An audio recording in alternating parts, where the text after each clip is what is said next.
And hello, thank you for joining us today on another episode of DEIB Small Talk.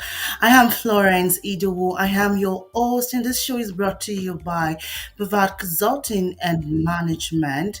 Please, if you are joining us for the first time, do not forget to tell us where you're joining in from. This has been streamed live to Facebook, Instagram, not Instagram, it's Facebook. Facebook, LinkedIn, YouTube, and I have with me two amazing guests that I can't wait to introduce them. But before you introduce them, I'd like to meet our audience, wherever you're joining in from. Please let's use the chat. Tell me where you're joining in from. Tell me where you are. Tell me what you do. Tell me what your expectations are. Any type of question. I'm really looking forward to it. Once again, my name is Florence, and I have with me two amazing guests. I will be reading their biography shortly, and I know that you can't wait to meet them. So let's meet Andy. Yeah, so this is Andy, and Andy, pronounced E in, yes, is a principal at Side Pouch, which furthers his career of driving impact through the principles of equity and inclusion. As an independent consultant and worked for various nonprofit foundations and corporations to develop strategy and operations that further equity and inclusion, create value aligned growth, as well as consult on mental health and diversity initiatives. Previously, Andy has worked at education and entertainment organization as a creative artist. Oh, a great one, such as Creative Artists Agency, CAA, and Education Week, developing mission driven change through skill, research, and optimal partnerships. He has also founded a mental health startup and briefly played professional soccer. Oh, that's a fun fact. He holds an Ed.M. in Human Development and Psychology from Harvard Graduate School of Education and a BA in Psychology from Georgetown University. I'm going to bring Andy shortly so we can meet him and he can just say one or two things about himself before I bring in Diana. Hello, Andy. How are you? I'm good. Thank you so much for having me today, Florence. I'm really grateful to be here. Thank you for coming up to speak to. It's really an honor. I just like to ask, like in your own words. I know I've read your biography, very impressive. But sometimes when I read, it sounds academic. So let's talk about you. Introduce yourself to our listeners. I appreciate that, Florence. Yes, hi everybody. Um, my name is Andy Urimer. As Florence said, my pronouns today are he and him. And yes, I just love problem solving. I love working on these difficult, challenging issues and spaces that can be talked about in the very broad space of DEIB. But I'm really excited to dig in today and think about how we might be able to talk about these challenges, especially in today's world, regardless of where we are in the world. I think that there are some really important and critical conversations that we have to have that will lead to individual and organizational success over time. So excited that I've been here. Definitely, definitely. Thank you very much, Andy, for coming on the show. That is not the end of today's guest. I have another impressive and amazing guest. And this time around, I mixed it up. So I'm having a male and a female. And I'm going to say, okay, let's meet Diana. So this beauty here, Diana Hallison, is a proven people champion and change catalyst with over 5 years of success in strategic human resources, organizational development, and operational evaluation. She is passionate about building resilient and sustainable cultures of belonging through psychology safety methods. She has been a thought leader and an inventor for startups, education, and technology. Our focus is on creating an equitable workforce in partnerships, with leadership centered around inclusive work policies, employee development, and mental health. Diana holds a Bachelor's of Art degree in psychology. Oh, that's amazing. So I have two psychologists in the mix today from the University of California, Santa Barbara, and a Master's of Science in Applied Psychology from the University of Southern California.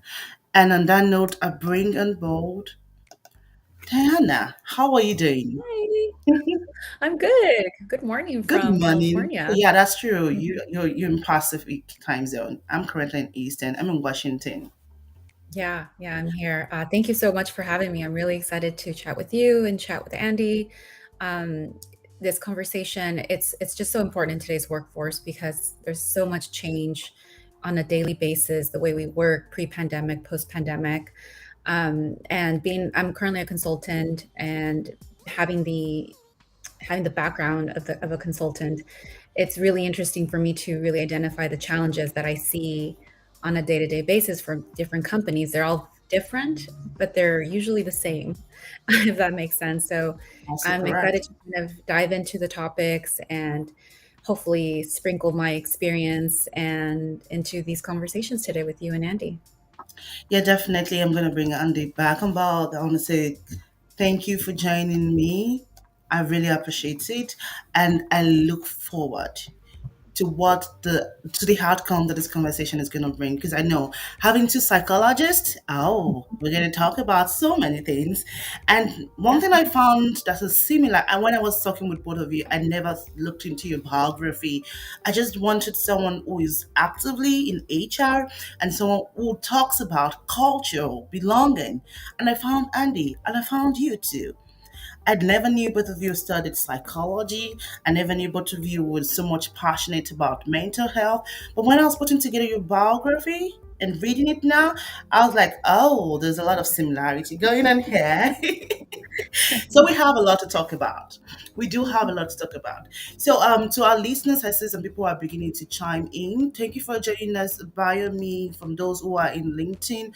I may not be able to read all the chat from Facebook, but I'll definitely try follow up for questions. If I'm not responding to questions, I will ask you to please join via YouTube, and that translates the questions to our streaming application. So, please, audience, do not forget to subscribe, turn on the notification bell wherever you're listening from, either it's from LinkedIn or Facebook or YouTube.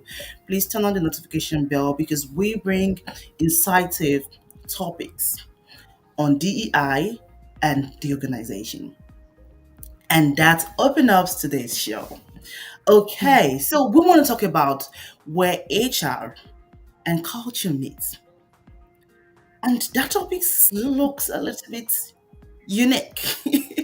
Like, what are you talking about? Is HR and culture not the same?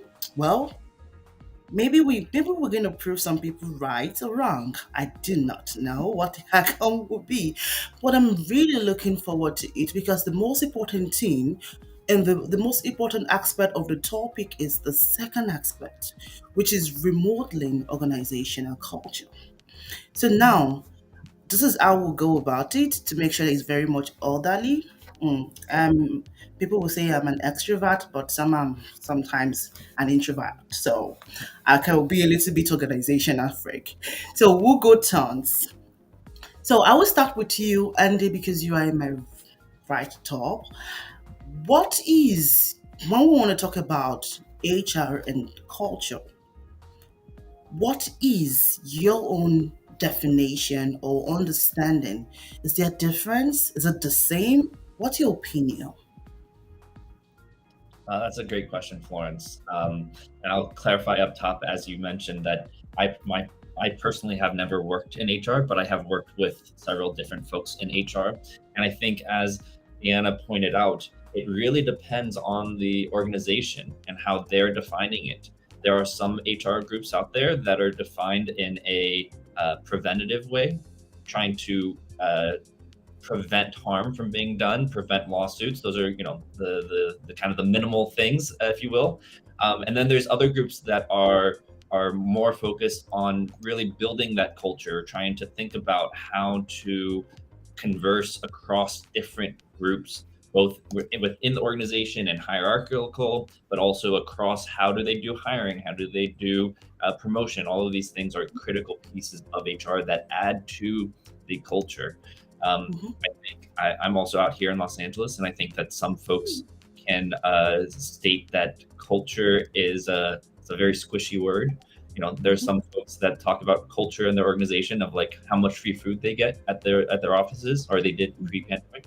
Um, but I think that there are these different definitions, and for me, a real focus of culture has to be around the sense of inclusion and how one feels when they walk into the workplace or turn on the Zoom screen or the computer for the first time. Um, and knowing that each of us bring different things to the workday every day that do not have to do with work itself. And we bring our all of our past experiences and our current experiences to work. And so HR has the opportunity to to be in that space that is supportive, but oftentimes it stems from how even the CEO and the C-suite views HR as well. And I think that could be a whole nother conversation. But I'll pause there as I've rambled around in circles. That's a huge one entirely because you're taking me back to I know I can see the Hannah smiling now, just taking us back to when they said HR, do you have a seat on the board? Do you have a seat on the board? So Diana, what's your own opinion about how you view HR and how you view culture? What would you have to Yeah. say on that? I think I have a unique perspective because I am in HR. I have sat in HR roles where I'm the leader of the HR department, but I'm also an organizational psychologist. So I also understand cultures from a different, more theoretical perspective, let's say. And there, kind of to Andy's point, there is a culture is only defined by how the company wants to define it and where it belongs and who's in charge of the culture. In the my experiences, I've usually been the culture champion of my organizations or the companies I've worked at. And I like to think that HR and culture are sort of hand in hand. You can't really have a healthy culture without a healthy HR. And it does stem from everything policy, compliance. I do believe, and what I've seen when the more chaotic cultures, I would say the cultures that I've seen that are a little, ooh, it usually has to do, and it ties back to HR, the policies, how they're implemented, how they're rolled out, how we deal with employees, how we communicate with employees, and going to Andy's point, um, communication or belonging and inclusivity plays a huge part in those conversations as well in HR, right? So there needs to be equity and equality in terms of how we roll out processes, procedures as well, and make sure that people are also being heard in that in those conversations. So they are really tied, and it does stem again from my experience and what I've seen. It does stem from just how organized I would say Mhm. or HR is. Mhm. You can't really have one without the other. You can't really have a thriving culture if your HR to say is kind of not organized or they're not nice, they're not doing their job well. Payroll, people are not getting paid in time. Even those little things truly affects how people feel in a company. So what you're saying now, Diana and Andrew, because I'm beginning to see some similarities in your conversations. I was expecting something maybe totally different because Andrew's not HR person at all. But what I'm saying some similarities from what you're saying because you're saying now is HR set the tone of the culture. Mhm. Because this brings me back to when I talk about DEI or diversity in itself, I would say diversity is actually what it means to the organization. So now you're saying HR is totally responsible, depending on what the business owner wants or leadership wants, on setting the culture. So Mhm. now we're saying HR and culture, they are intertwined and cannot be separated. Okay, Mhm. so we've been able to set that. So now I have some questions now, which we need to know, and I want those who are listening to us, our audience, to know that if you do have questions, please feel free to put them in the comment section so we can answer them along the line. So now the first question I have, I would start with Andy again. So the first question is, how can I know, Andy, but how can HR professionals or now influence organizational culture, and what are the strategies you think they can use as an employee now, not an HR person, in creating a positive culture? Yeah, I think the two things that come to mind when I think of this question are making culture relevant to the employees, and then also challenging the assumptions that we might have about how we think the employees are feeling, and consistently assessing through various different techniques where the employees are standing in regards to how they're viewing the culture. So on that first piece, I think it's really important for groups to define what we each mean by diversity, equity, and inclusion in the larger statement of culture. Diversity, really, at the core of it, is just demographic information on identities. Inclusion is more around like the belonging within the organization, and equity is more of how is that organization uh, influencing intentionally or not the outside world of that organization. And I think those are broad definitions that need to be very much brought in and made real for the employees. Bridging the gap between that and the assessment, I think that it can't just be on a paperweight. It has to really be lived in and consistently assessed and flexible enough to change with the times. Yeah, Because talking about, sorry for interrupting you, talking about diversity and inclusion, DEI, yes, one of the things I've always had organization talk about, and now I would like to know what Hannah's opinion will be on this, is how we are now focusing so much on DEI, and it's now moving away from a tool or a policy or structure that should enhance an already established culture. So there should be an organizational culture, and DI should be part of the organizational culture. But now it's looking like there's so much focus on DI that those who do not fall into that category are beginning to feel short or fall short and Mhm. feel like they are no longer embraced. What will Mhm. be your own opinion about that, and how can HR influence organizational cultures still with DI being an important aspect on it? yeah, absolutely. I'll answer you this quickly first. I think that DEI, um, everybody has a different image that pops into our head when we think of those particular words. And I feel like often, especially over the past few years, that has been mainly seen as uh, a stick instead of an incentive, a place for accountability instead of a place for opportunity to really build out a more inclusive culture for everybody. And to your point, I think that everybody, regardless of their identities, regardless of whether or not they have marginalized identities or not, are a part of building the culture. And I think too often we think of DEI as only a space for folks of color, or only a space for those with other marginalized identities, when in reality we need to, and this comes back to that, making it relevant. It needs to be relevant for everybody. There needs to be an understanding that this this organization does not succeed unless everybody feels like they belong. And we all have, as I was saying before, we all have our identities and our lived experiences that we bring in every day, and there's a certain level of covering that we have to do just because we're humans and we need to get work done together.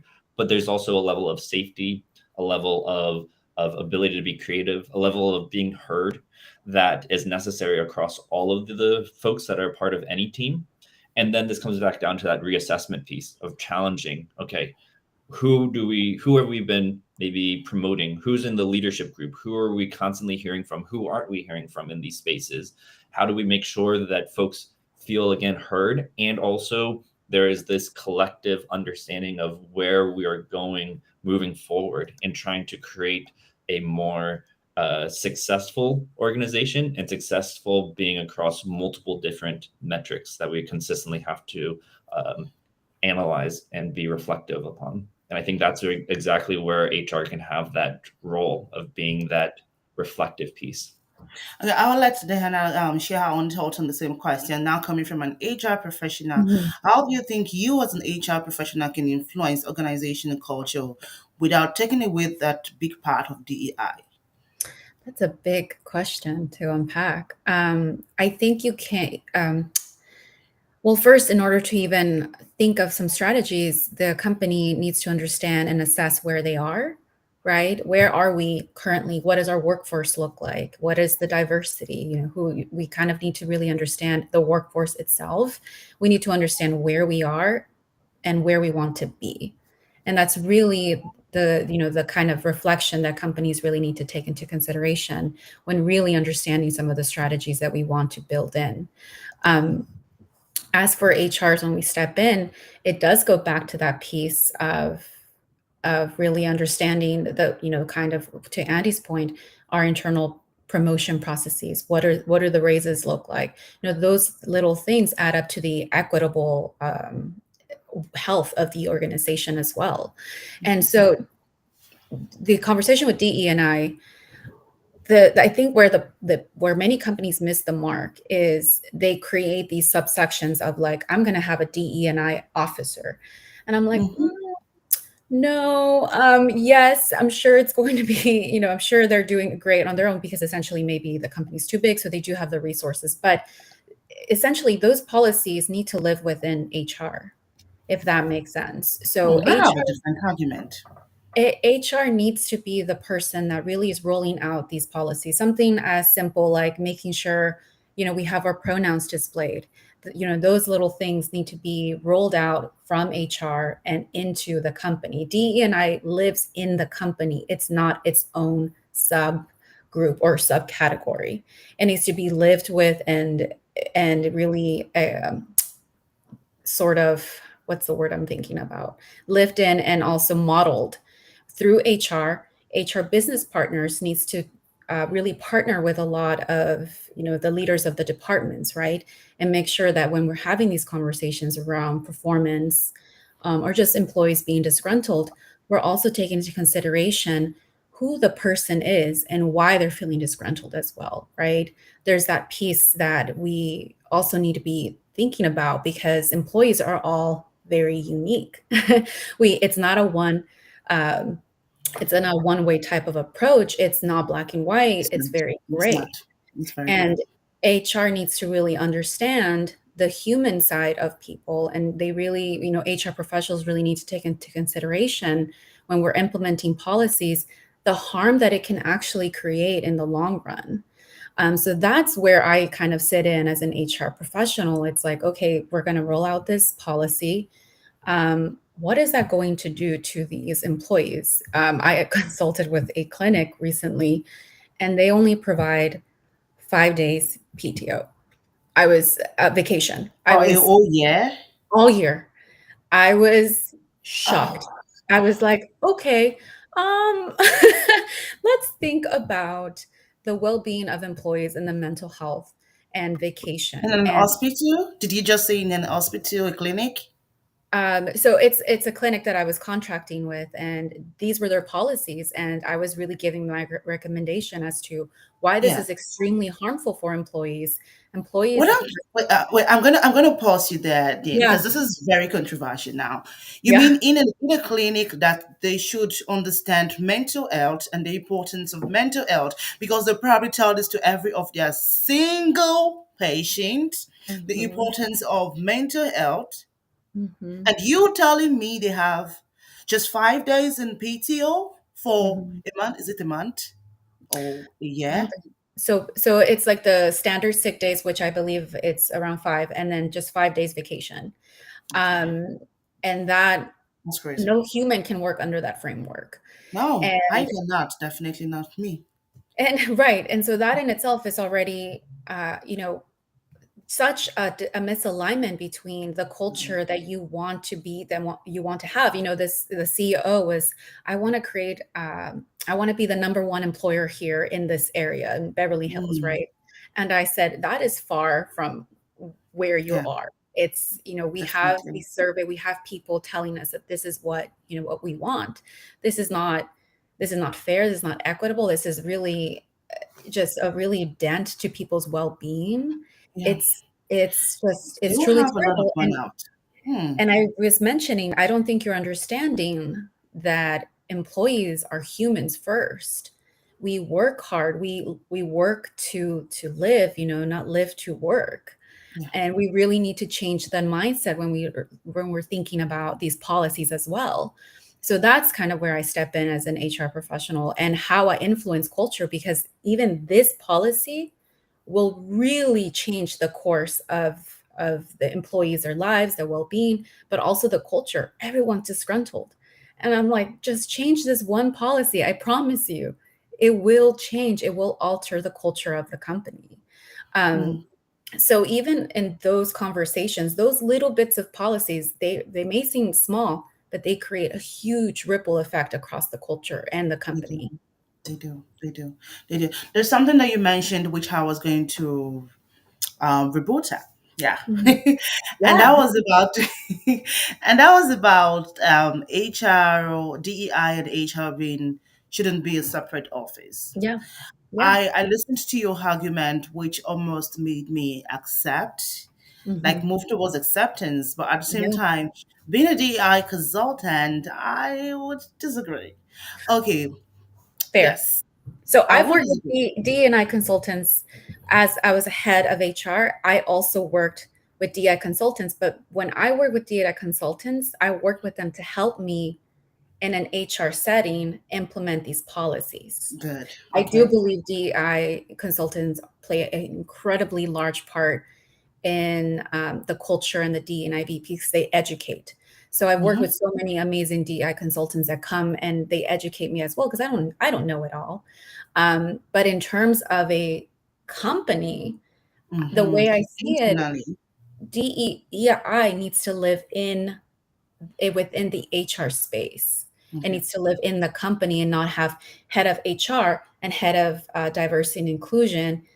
And if there is that situation, there needs to be an alignment between both. It can't be its Yes, there own need to be an separate. alignment. There need to be an Correct. alignment because DEI to look into what Andy has also been working on from the cultural aspect. DEI is also setting the culture, but now coming from an aspect whereby the organization has been marginalized towards certain part or biased towards certain group. So that is where we HR, yes, does a whole lot because I'm also Mhm. HR. I'm also DI, so I understand the differences between both and where we need both. We cannot separate both because they should work hand in hand. That is where the alignment comes in. But Mhm. looking at it from um, the way the corporate American system has been built, there Mhm. has to be certain focus on the marginalized because if we allow HR to just do the DEI work, Mhm. they probably are not trained in it Mhm. because there's a special training for DEI. They probably do not have enough time for that as an head of HR. But you have a lot more on the table. And, Mhm. Handy can speak to this because looking into culture, it's like everything the organization constitutes. It's like everything. And now focusing on those who had been marginalized, underrepresented. It's a huge project on its own. Yes, Mhm. alignment is very important because a DEI consultant or a DEI officer within the organization cannot draw out strategy outside of the organization strategy. Mhm. Okay, so that actually takes us to the next question, which is now about cultural challenges. And I think we're already talking about some of those Mhm. cultural challenges. But what would you like to highlight? What other cultural challenges would you like to highlight? And how can they be addressed? I'll go with you then move to next one. What, me? Yeah, yes, yeah. What are some common cultural challenges that organizations face? I think, kind of speaking to what I was kind of mentioning, I think there is a misalignment with some of the companies that I work with how they view their workforce and Mm-hmm. what their workforce actually is. So, and I think because of the workforce, there's a lot of uncertainty. There's a lot of people. I mean, the workforce is very strange right now, Mm-hmm. and I do think that people, I think, are sort of, in a sense, burned out. And I think it's just across the board. It's not, one thing after the pandemic. There's just been change after change, and back to the office. And that's also a big one that I think many employers are dealing with. How do we navigate hybrid, remote, right? What does that do to the culture? Are people disengaged? But the truth is that from what I've seen, I think a lot of people are just really burned out right now. There's so much uncertainty happening, and the Mm-hmm. misalignment that is happening between companies with where they are and where their employees actually are. They're totally separated. Um, and how can they be addressed? I mean, I think that's when we have to bring in consultants and people that do understand how, where culture, how to assess culture, right? We do have metrics, we do have ways to really go through and measure how engaged the workforce is. Where are they? Why are they disgruntled? And even addressing those, following through some of these pieces creates such ripple effects. um, I would say, yeah, I think I would say the common cultural challenges right now, I think, would be hybrid, remote, um, and to the piece of misalignment between the workforces. And I think there's just overall a lot of uncertainty with the layoffs and people kind of not understanding their role anymore, or if their role is safe. So I'll think of some other ones, but I would say those are the main ones. Okay, so let's go to Handy. Handy, what would be the cultural challenges that you are seeing from your own perspective, being a cultural, inclusive culture advocate within the organization? What would be your own take on this? Yeah, and I think Deanna brought up so many great points. I think a big one that we are talking about, and we've been naming here and there, is the translation of what these large concepts of building culture, of building equity, of building diversity, what that actually means in reality for the Mm, particular organization. I think that there is a real need. Again, it depends on the type of organization, but there's a real need of the HR to really develop those policies and lead the asking of people. And then how do you actually ensure that those become real? How do those actually become a part of the live system? There's a lot of the assessment going on, but you're also going to need translators across the way. You're going to need mm, mm, translators that go and can talk to the finance people, can talk to the engineers, can talk to the marketing team. Those there's so many different personalities that we have to talk to, and different incentives within the organization itself on why and how these things come to being real, that I think is really interesting. And I think we are seeing a decline in DEI officers. Um, mm. A there was rapid one. Hmm. yeah, there was a A huge rise. one. Yeah, there was a rise, after the George Floyd and Breonna Taylor and other murders that occurred, that really drove us into a recognition of where we are as a country. There was an increase in these positions, but they were often set on an island. They were often folks that have been talking about this a long time, but may not have had the background to be able to speak with HR and translate that in, or even understand the extraordinarily complex histories of America as a whole, or of our own particular communities, and where we are coming from, and what are realities. I think that leads to this third piece of, as we move forward, how do we challenge ourselves enough to make the change, and also recognize that this is a long journey. So many Mm, folks want change immediately, which, to your point, can really scare some folks as well, of like, am I going to lose my job, or are you going to kick out mm, all old white dudes? There is this longer term change that we have to be comfortable with, but it can start with consistently, to Deanna's point, understanding where you are currently, and laying out that framework, just as you would with any other business organizational goals that you might have, laying out the checkpoints along the way, how you might be able to work towards those pieces, and even how systems impact culture.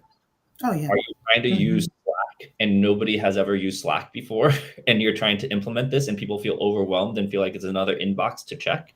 Um, all of these digital infrastructures in a hybrid space impact the way in which culture is built as well, and the way in which people can, or even the channels in which people show up. Mhm. Yeah, systems and DI consultant, the decline in DI roles are like a huge one.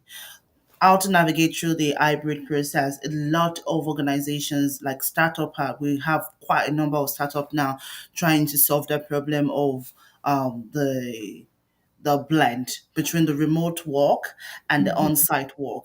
And as HR, there's so much to navigate because we have to make sure that every employee migrate if you are changing systems successfully. Mhm. Data migrate successfully because we do not want to lose certain informations and which will now turn everything upside down. And before you know, you start having traces of toxic toxins because HR is not settled enough trying to put things in order, trying to put systems, processes, structure. And the employees will definitely always come to the office and tell him, I can find this, I can do this, my employee is doing this, my team member does this, my Mhm. everything. And you're like, can't your manager solve this?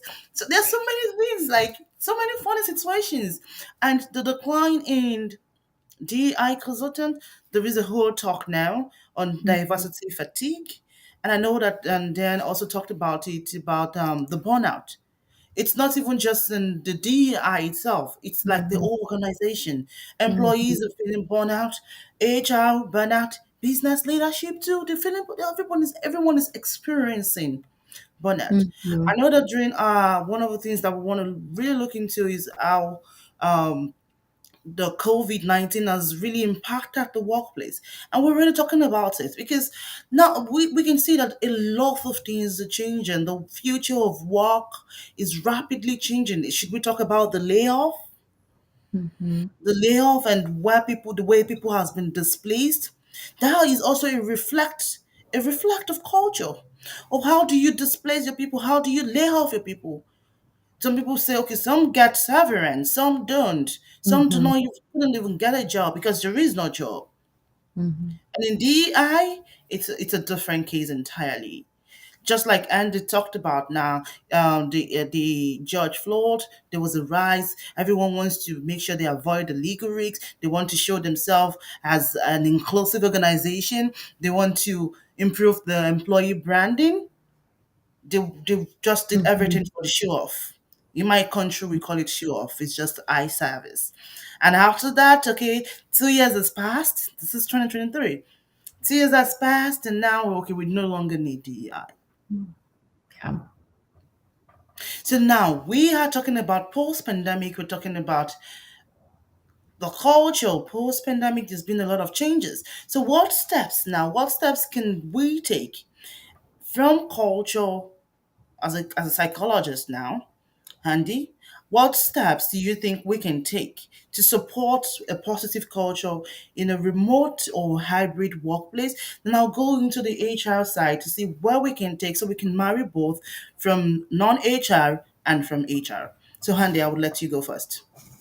Sure. And I'll just briefly clarify that I would not consider myself a psychologist. I studied psychology, but I know there's many folks out there that are true psychologists and organizational psychologists that Oh, so are you trying to? Wait, wait, wait, no, wait, wait. Are you trying to say you fake psychology? know. I just No, toasted no, no. that. I think we need to clarify that because should I open up your biography for you again? You Well, no, I think that there is I've been talking with a lot of different folks, and one thing that I mentioned during COVID and with the racial reckoning that has been happening all around the world is we went through an apocalypse. So apocalypse in its original etymology, not necessarily in the biblical space, but in the original etymology of Greek, it means an uncovering of truth.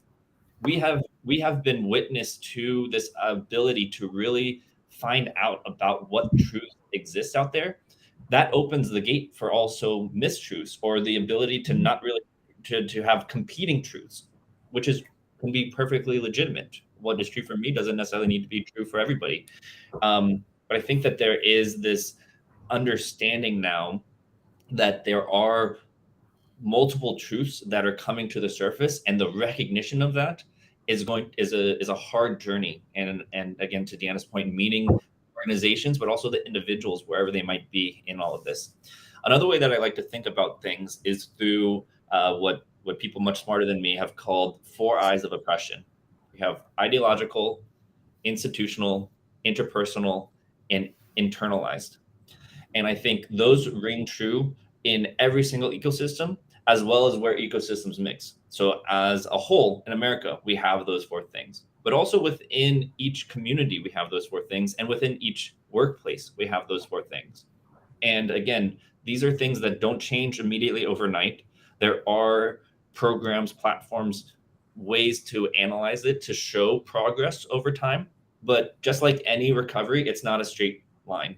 It's always going to have its ups and downs, and you want to look over time, which is hard to do in a world where we really rely heavily on short-term capitalism.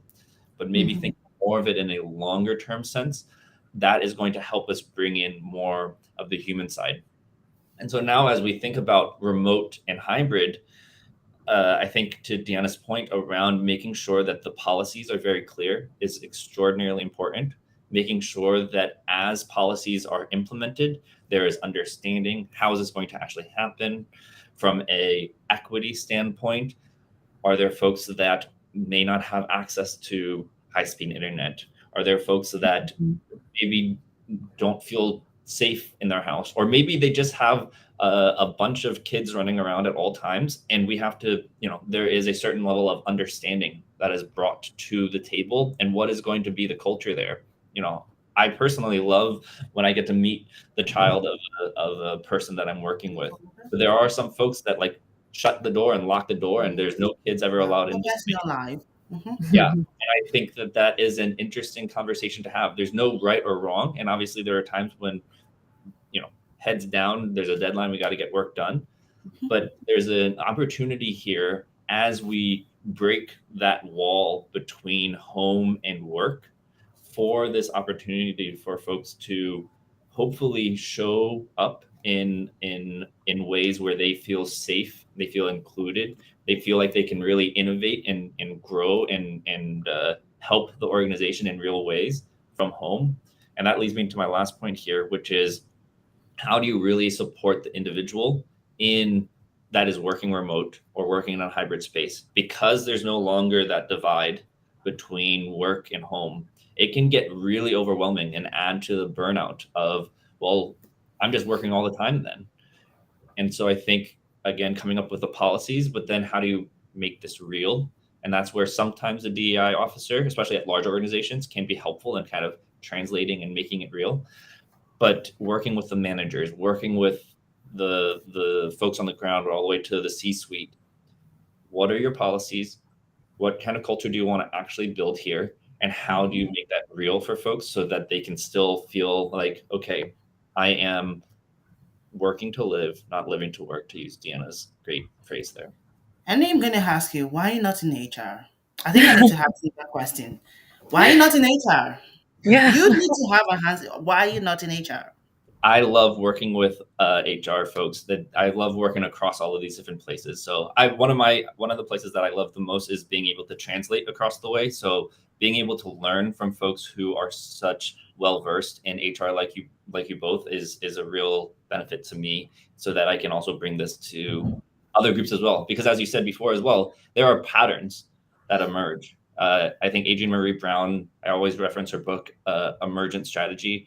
It Mm. is a beautiful book about patterns and organizational uh, change that we can really draw from, because while we all have different unique challenges, there are these underlying patterns. So I really see myself in this mycelial way, if I might give myself that benefit of like being underground and connecting different ecosystems together and learning from each other. That's great. Thank you very much. So I'll go to the HR perspective Mm. now, not the street one. Yeah, no, Strictly an undiluted HR. So let's hear what Daiha has to say about the same question. oh my goodness, I think Andy just covered it so beautifully. That's what I said. Why is it in I, HR? there's it's definitely was covered so beautifully, but I mean, I think we can all agree that COVID-19 sort of unraveled so many inefficiencies and equitable practices within companies as well. People started to ask the questions that needed to be asked. Why am I not getting paid the same? Why don't I get the promotion? What is the policy for that promotion? And I think that was sort of the blessing in disguise, and it did give a lot of leverage to the employees, and we saw that, right? There was that boom of people hiring, and people were leaving the great what was that called? Like the great, not movement, I can't remember, but everyone quit. Reshuffle. The great, There was yes, everyone like quit, and Yeah, there was everyone. I reshuffle. remember There was quite a number of things going on during HR 2020 and 2022. professionals, we were shaking. We did not know how to handle this, and I think a lot of people were looking to HR professionals to for the answers, and let me tell you, we were just as We never lost. knew it We exactly. didn't we didn't know anything. I we We were were just all as, experiencing it at the same time.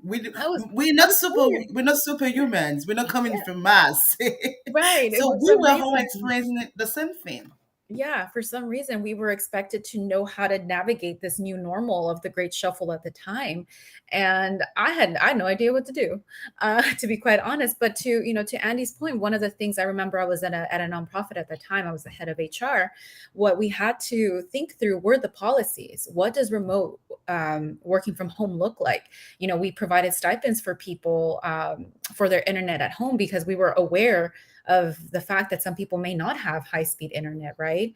We provided a work from home stipend, understanding that some people might have, maybe some issues with like their back or something, right?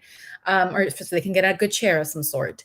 So we really thought through what does a remote setting look like and how can we as employers support that. Um, but then there's also the piece of the human side that we also have to take into consideration. How is this employee feeling knowing that the world is ending, right? At that point, we were all in existential doom with the pandemic as well.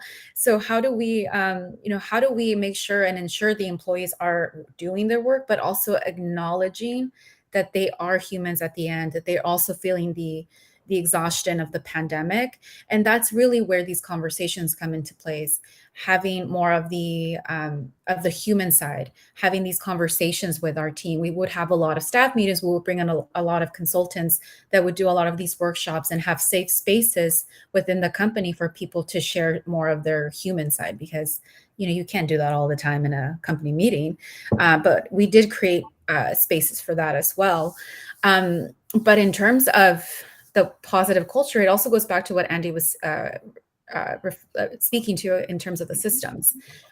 How are we going to communicate with this new normal? Is Slack the best option? Is Teams the best option? Is everyone utilizing it? Does everyone know how to use it? So then I remember we integrated Teams.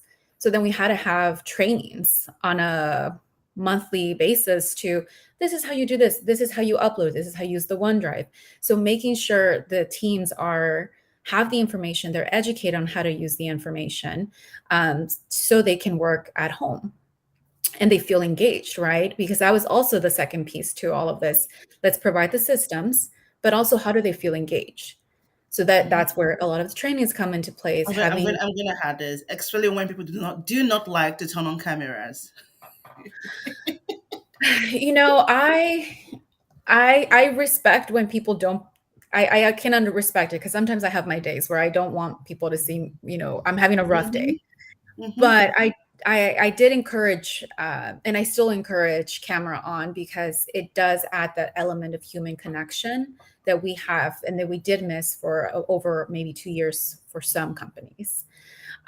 So there's so many ways to really ensure that the culture is still active, and there's people that specialize in hybrid teams. And I encourage people to work with those individuals so they can also understand, how do we create programs in a remote setting? How do we create that engagement across teams? And the other piece to this is, I really encourage leaders to continue to work with their HR department to coach and to lead and to have better discussions with their teams. So then there's alignment in the organization. That's really my job in a lot of these companies that I consult. I work with the departments to make sure that there's alignment in how we're dealing with employee relations and how we're messaging certain changes in the company. So making sure there's consistent alignment in the way we communicate and the way we roll things out. Thank you very much for that information, both of you. Because talking about remodeling culture or remodeling organizational culture, it's not something that is going to happen over the night. One, there has to be a solid foundation. HR has to be solidified, like good processes in place, good policies in place, systems, support of executive support, leadership support, employee support. Because if all these things are not aligned, if all these aspects are not aligned, it will just look at like we're eating the rock, eating the rock, eating the rock Mm-hmm. in Mm-hmm. toxic culture, in non-engaging culture, non-inclusive culture. It doesn't matter what DEI policies and initiative you have. You just keep eating the rock. It's not going to work. You get burnout. You get stressed. So there's a lot happening. People are sick. Like they want to go see the doctor, they want to go see the psychologist, their therapist, their counselor. There's a lot going on. And as HR, as an employee yourself, there's so much we can do, so much we can do. I'm really excited about this conversation. I like the fact that Andy, even though I was going to have him talk from the non-HR, he still ended up becoming an HR expert. So he still did. But what we're trying to say, we have been like providing insight. I know the business leaders out there, HR leaders out there listening, they're also able to get one or two nuggets because not everyone has gotten it right. There's some HR that they still do not know how to navigate through this remote hybrid work environment. They still do not know. But if they do not have the right policies, something as little as a PTO, just like Tiana said, they will just keep getting frustrated. I Mm-hmm. want to say thank you both. I really appreciate you. And just one last question to turn to the audience. If you do have questions, feel free to share it. And please do not forget you can click on Diana's LinkedIn. I have a QR there. Please scan it. I also had Andy on previously. I can only share one at a time. So please also scan it. If you cannot scan it, you can always connect with me on LinkedIn. I'll connect you both, and you can also find them on LinkedIn. The name is the same as the biography, so you can share that also with them. I can share that with them. I mean, I can share that with them. So connect with me, connect with them on LinkedIn to learn more. Or in case you do not have questions, you want to ask them questions later, you can also do that. And please connect with Bavarde Talent Solution. Oh, we changed names. Bavarde Consulting and Management. So we changed names. So connect with Bavarde Consulting and Management on LinkedIn too. And so now to wrap it up, just a quick one. We've been talking about DEI because this is DEI small talk. So there is no conversation I'm going to have without moving it towards DEI because it's part of my initiative, what I stand for, who I am.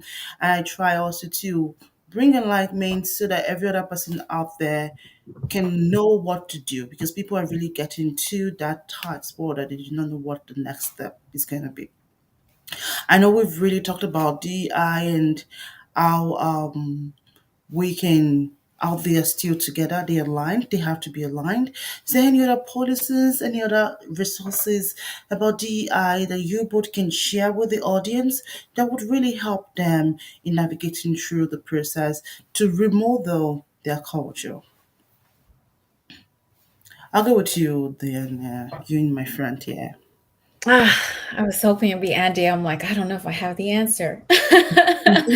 um, well, first, I think DE and I lives. Well, it looks very different across the board. It's not going to be a one size fits all, and I think that's where people get things wrong with DE and I. It's like, let's get this metric and let's do this and let's do that. And I'm like, well, why don't we assess the culture first and see? And again, it goes back to really understanding the workforce. And I think once you get to that point of understanding the workforce and understanding where you want to be, then you can really start thinking through what do the strategies look like that make sense for this company, because it's not a Mm. one size fits all. It is And not a one size fit all. it's not a one size fits all. That's why there's, that's why there's such a variety of amazing D&I consultants, because they all bring such a unique lens to the table. And it's hard. And I've worked with so many companies that want to have these D&I consultants, and they just want D&I in the workplace. And I'm like, that's not how it works. It just doesn't work in the workplace, It's not a right? magic. No, there is no magic one for that. There's no magic wand. It's more around how can we ensure that we are living by the values, and we are really living by the culture, and making sure that our current workforce feels like they belong, feels like they're included in the organization. That's really the piece. Let's work with our current workforce and make sure that they have a sense of belonging. But what does that mean? Right? Again, it's really, there's no one answer here that I can tell you. It's like, this is it. This is what belonging is. Everyone feels it at different levels. And it's up to professionals like myself, like Andy, like you, to go in and really identify, what does belonging look like here? What is that Mm. conversation? Um, so again, I think it just goes back to really listening. And I think that's really my advice for people that are in these roles, to really listen, because especially for HR, it's easy for us to get stuck in the day to day. It's easy for us to just look at the policies and just be like, this is it. Mm-hmm. Um, and this is the way it's going to be.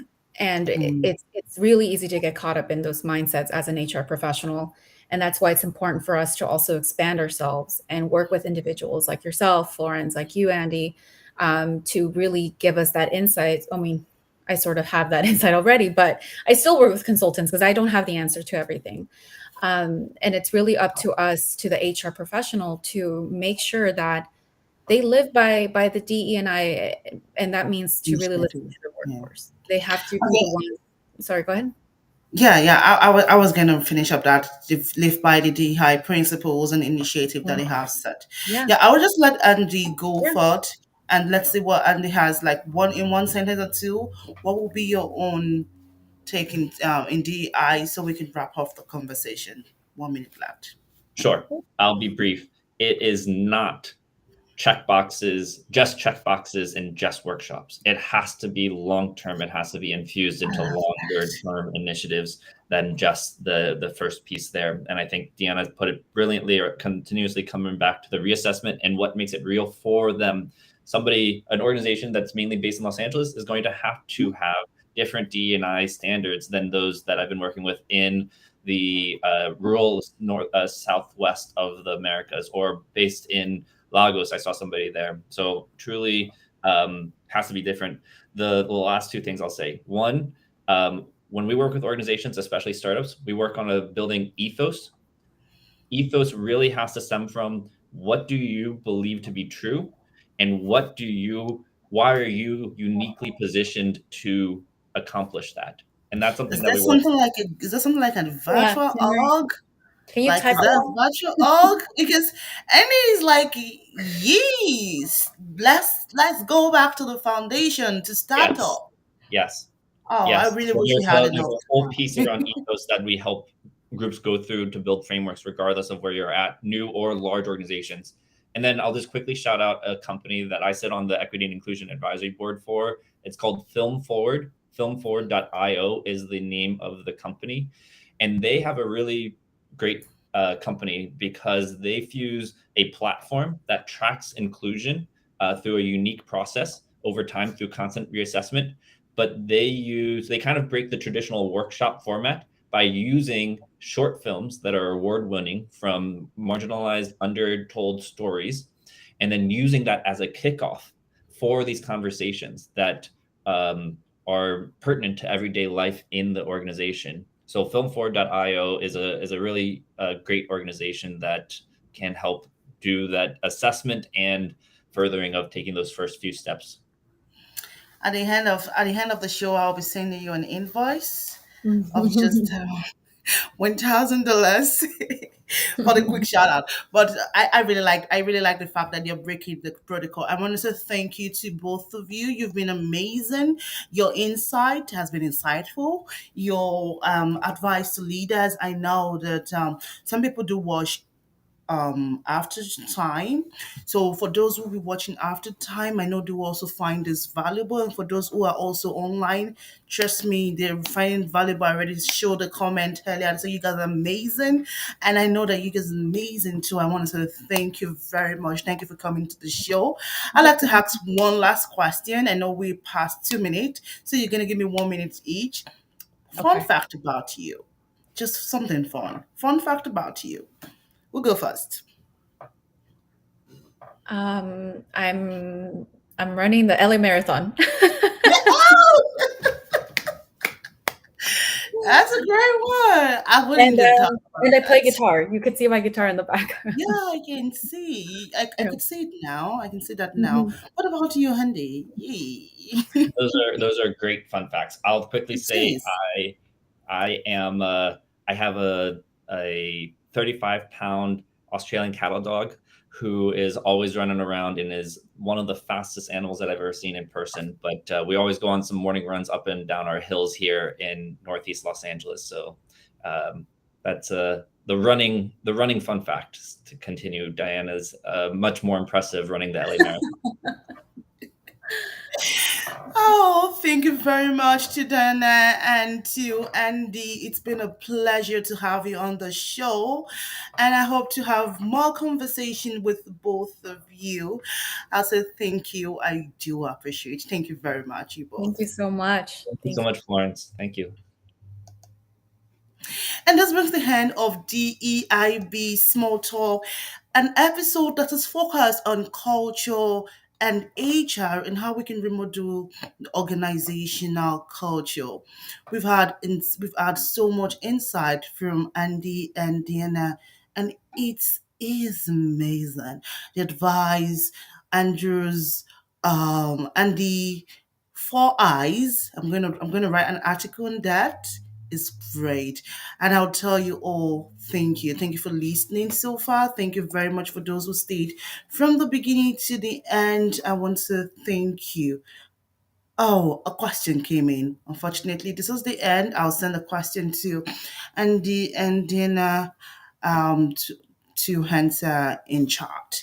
Thank you very much and do enjoy the rest of your day. Mind you, do not forget to subscribe and turn on the notification bell. We have our episode every second Friday and last Friday of the month. And in this month, we have an amazing workshop coming up for everybody, especially the BIPOC community, and that is career re-strategizing. Click on the link, scan the QR code, and you learn more. Thank you and enjoy the rest of your day. Bye. Bye. Okay.